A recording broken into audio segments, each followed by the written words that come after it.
इस दुनिया में ऐसे बहुत ही कम स्टूडेंट होंगे जिनको ये प्रॉब्लम नहीं होगी कि पढ़ा हुआ याद नहीं रहता। हम पढ़ तो लेते हैं लेकिन फिर भूल जाते हैं। तो अगर हम भूल जाते हैं तो फिर हमारे पढ़ने का मतलब क्या निकला? ऐसे में सारी मेहनत बेकार चली जाती है।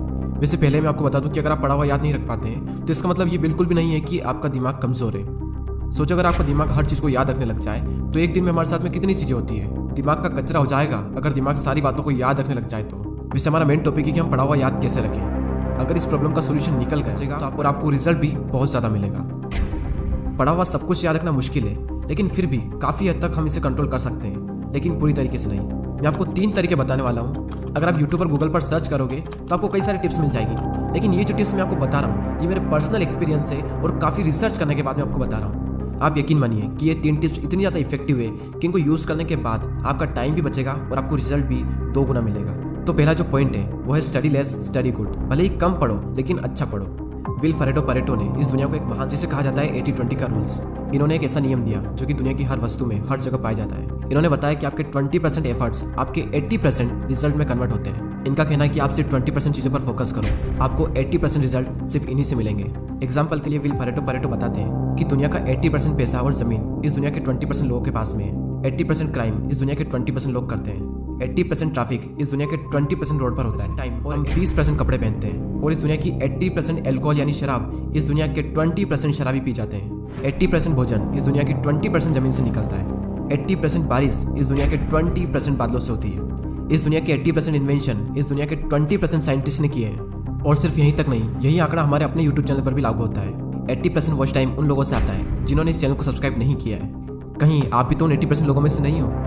और सबसे इंपॉर्टेंट फैक्ट कि 80% रिजल्ट हमारे 20% एक्शन से आता है। और यही रूल आपके एग्जाम में और आपकी पढ़ाई में भी लागू होता है। आपके सिलेबस आपको 80% दिलवा सकता है, तो आप 20% मोस्ट इंपॉर्टेंट चीज़ों को निकालें और उनको पढ़ें, और वही 20% चीज़ें आपको 80% रिजल्ट दिलवा सकती है। और आपने जो 20% निकाला है वो आपके सिलेबस के कंपैरिजन में बहुत ही कम है।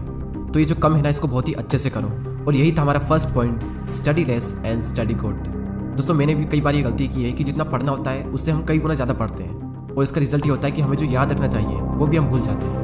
एग्जाम में अब वैसे भी ज़्यादा दिन नहीं बचे, तो आप इस रूल को यूज़ करके काफ़ी अच्छा रिजल्ट पा सकते हैं। अब नेक्स्ट जो पॉइंट है वो है, और ये जो पॉइंट है ना, ये मेरा फेवरेट पॉइंट है, क्योंकि मैंने अपनी लाइफ की ज़्यादातर पढ़ाई सुबह ही की है।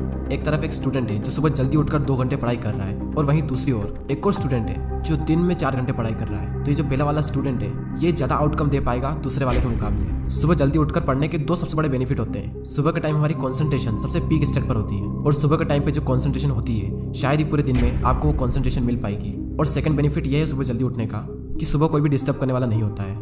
एनवायरनमेंट में एक अलग ही साइलेंस में कुछ नया सीखने का मजा ही कुछ और होता है। आप सुबह जल्दी उठकर 3 घंटा पढ़िए, और उसके बाद में पूरे दिन अगर आप सिर्फ मुश्किल से आधा से 1 घंटा भी पढ़ते हैं तो बहुत है आपके लिए। कहने को तो लोग 8-10 घंटे पढ़ते हैं, लेकिन जो 2-3 घंटे की मेन पढ़ाई जो होती है कॉन्सेंट्रेशन के साथ में, वही सबसे मेन चीज़ होती है। बाकी सब दिखावा है। हमारे देश के प्राइम मिनिस्टर मोदी जी ने भी सुबह जल्दी उठकर पढ़ने को कहा है। एक रीजनेबली सुबह सूर्योदय के पहले अगर तैयार होकर के पढ़ना शुरू करते हैं तो पूरी तरह आप बिल्कुल मन से एकदम तंदुरुस्त होते हैं। जैसे बारिश के बाद आसमान कैसा साफ नजर आता है। सुबह बहुत ही उत्तम कालखंड फ्रेश होते हैं, थकान नहीं होती है, और अध्ययन से ही शुरू करते हैं तो ज़्यादा अच्छा रहता है। और ना सिर्फ मोदी जी ने बल्कि हमारे शास्त्रों में, आयुर्वेदा में भी यही बात कही गई है कि सुबह के टाइम हमारा ब्रेन सबसे ज़्यादा एक्टिव होता है, और उस टाइम जो भी हम अपने ब्रेन में डालेंगे वो दिमाग में छप सा जाएगा। सो ये था second point, study in morning. अब जो लास्ट जो पॉइंट है वो बहुत ही ज़्यादा इंपॉर्टेंट पॉइंट है, और ये पॉइंट आप सबको ऑलरेडी पता है, लेकिन हर कोई इस पॉइंट को बहुत ही इग्नोर करता है। और वो पॉइंट है पढ़ाई के बीच में रेस्ट लेना।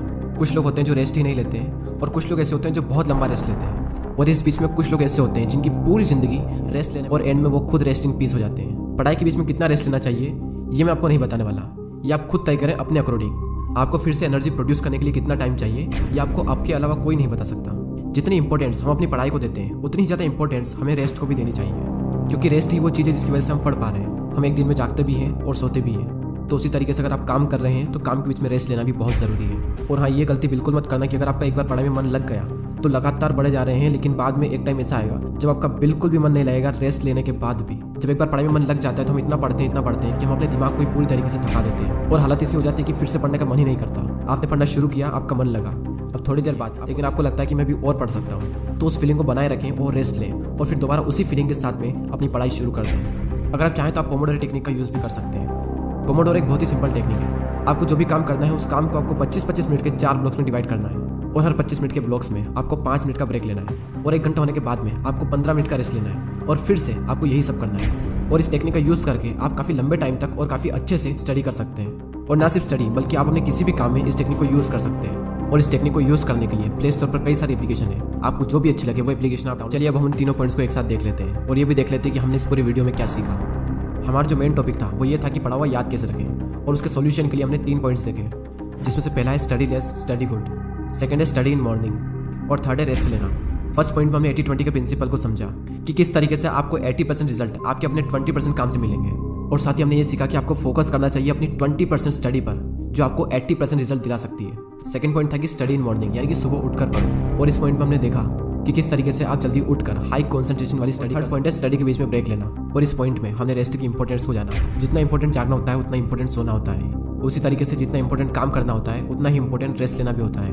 और थर्ड पॉइंट में ही हमने पोमोडोरो टेक्निक के बारे में जाना। जो भी काम आप करना चाहते हो उस काम को 25-25 मिनट के 4 ब्लॉक्स में डिवाइड कर दें और हर 25 मिनट के बाद में 5 मिनट का ब्रेक्स लें और जब पूरा 1 घंटा हो जाए तो उसके बाद में 15 मिनट का रेस्ट लें। और इस टेक्निक का यूज़ करके भी आप लंबे टाइम तक काफ़ी अच्छे से पढ़ाई कर सकते हो। और दोस्तों अगर आपने पूरे साल पढ़ाई नहीं की है तो अब भी आपके पास में टाइम है, क्योंकि वो किसी ने क्या खूब बात कही है कि जो हो गया उसे सोचा नहीं करते, जो मिल गया उसे खोया नहीं करते। सफलता उन्हें ही हासिल होती है जो वक्त और हालातों पर रोया नहीं करते। अगर आप अब भी शुरू करते हो और दिल लगा अब भी आप कई लोगों से आगे निकल सकते हो। बस मेहनत खामोशी से कीजिए और इतनी मेहनत करो कि आपकी सफलता शोर मचा दे। अब वैसे ही बहुत टाइम निकल चुका है और एग्ज़ाम बहुत नज़दीक है, और जब इतना कम टाइम बचा है तो बैठे बैठे ज़िंदगी बर्बाद ना कीजिए, क्योंकि ये ज़िंदगी मिलती है कुछ कर दिखाने के लिए। रोके अगर आसमान हमारे रास्ते को तो तैयार हो जाओ आसमान झुकाने के लिए। अब बात आती है उन 80% लोगों की जो वीडियो तो देखते हैं लेकिन सब्सक्राइब पर आपको वीडियो बिल्कुल फ्री में मिल रहा है और सब्सक्राइब करने का भी यूट्यूब आपसे पैसा नहीं लेता है। तो फिर मैं ये सोचता हूँ कि आप सब्सक्राइब क्यों नहीं करते हैं। दोस्तों बहुत मेहनत लगती है वीडियोस बनाने में। आपका एक सब्सक्राइब और एक कमेंट मुझे बहुत मोटिवेट करता है आने वाले टाइम में इससे भी अच्छे वीडियोस बनाने के लिए। मैं लेता हूँ आपसे अलविदा। Thanks for watching.